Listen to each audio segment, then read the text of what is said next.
Hi, this is Jim, the Keys bartender. It's about 20 or 4 in the morning. We are live, and you'll be able to get it.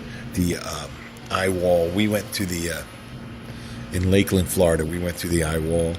I woke up around 1:40. I wasn't sure if we were going to have to move to other environs or another hotel.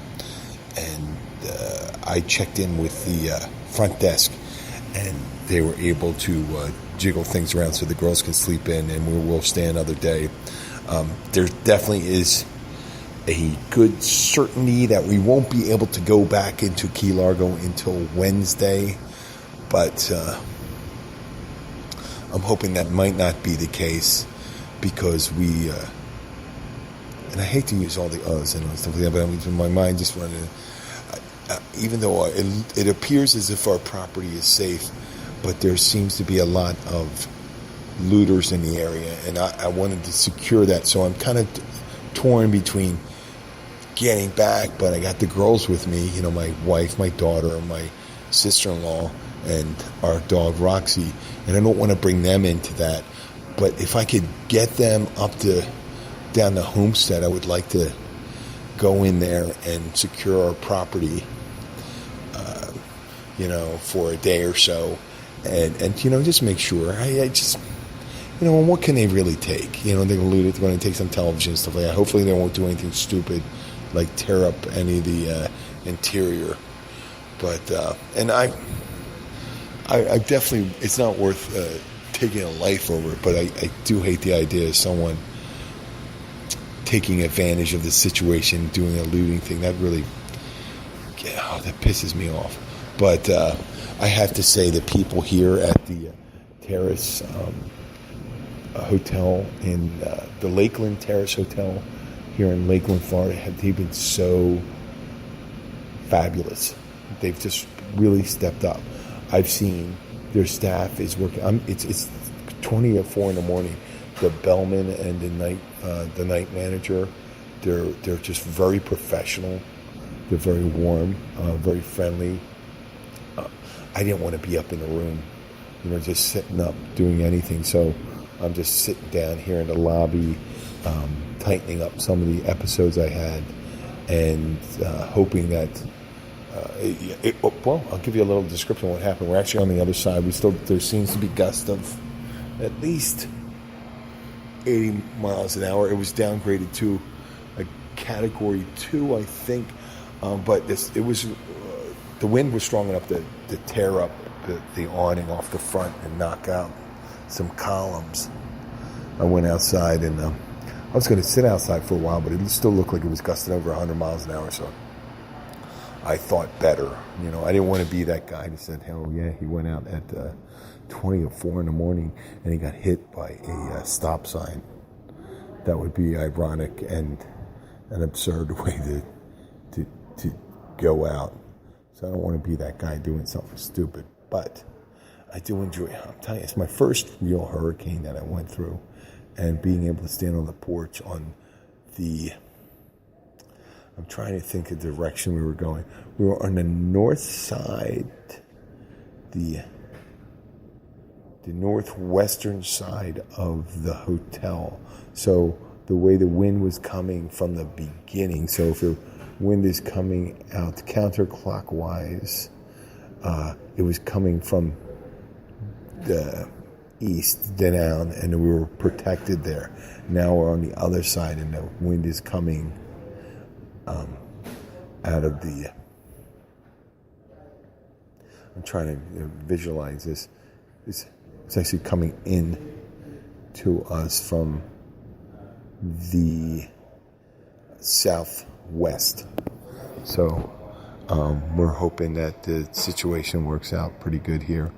Of course, the people are under a lot of stress, and we don't know how they're doing, and we hope they can relax and have a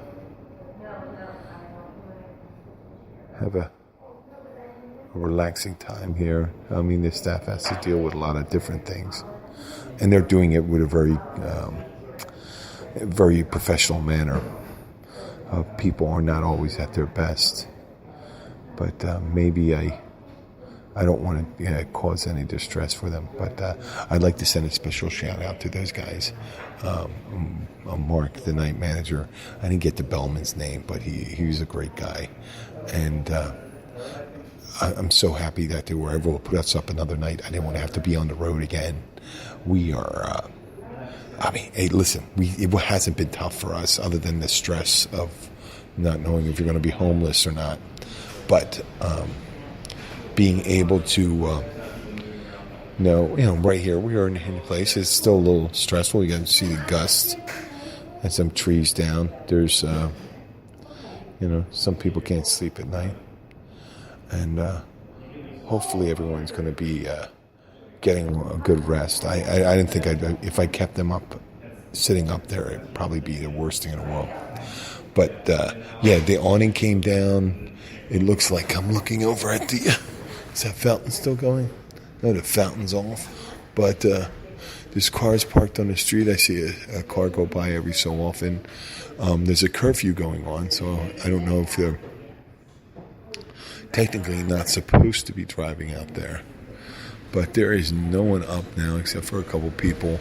The winds are still gusting up. I imagine by 6 a.m. in the morning, we'll be seeing a relatively light breeze. There'll be a lot of debris to pick up. But that's all we have to deal with here. And I know everyone has certain things they have to deal with, and we appreciate their hardships. And I'm sending out all my best to the people in the Keys. Key West took it really hard. There was a lot of storm surge in some of the areas, the low-lying areas.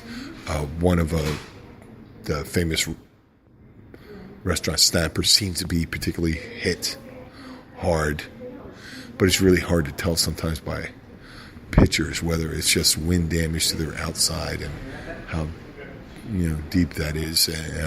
The Catch restaurant where I work, and as well as Mariners Hospital and Tavernier, I'm sure they fared well.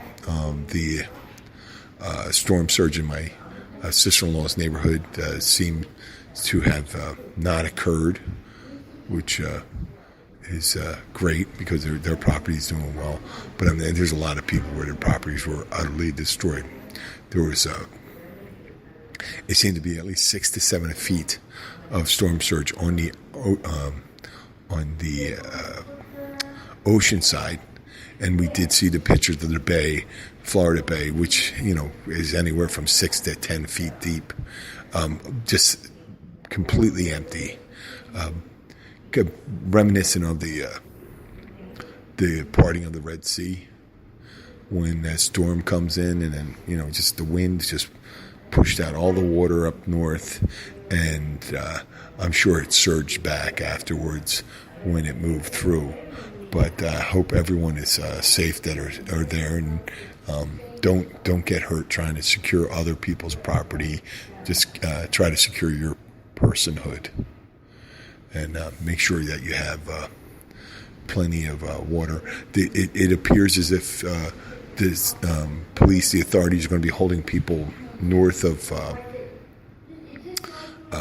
the stretch in Florida City so they can check to see if things are structurally sound, and won't be allowing people in until they are, they clear the debris from the roads, make sure that the bridges are safe.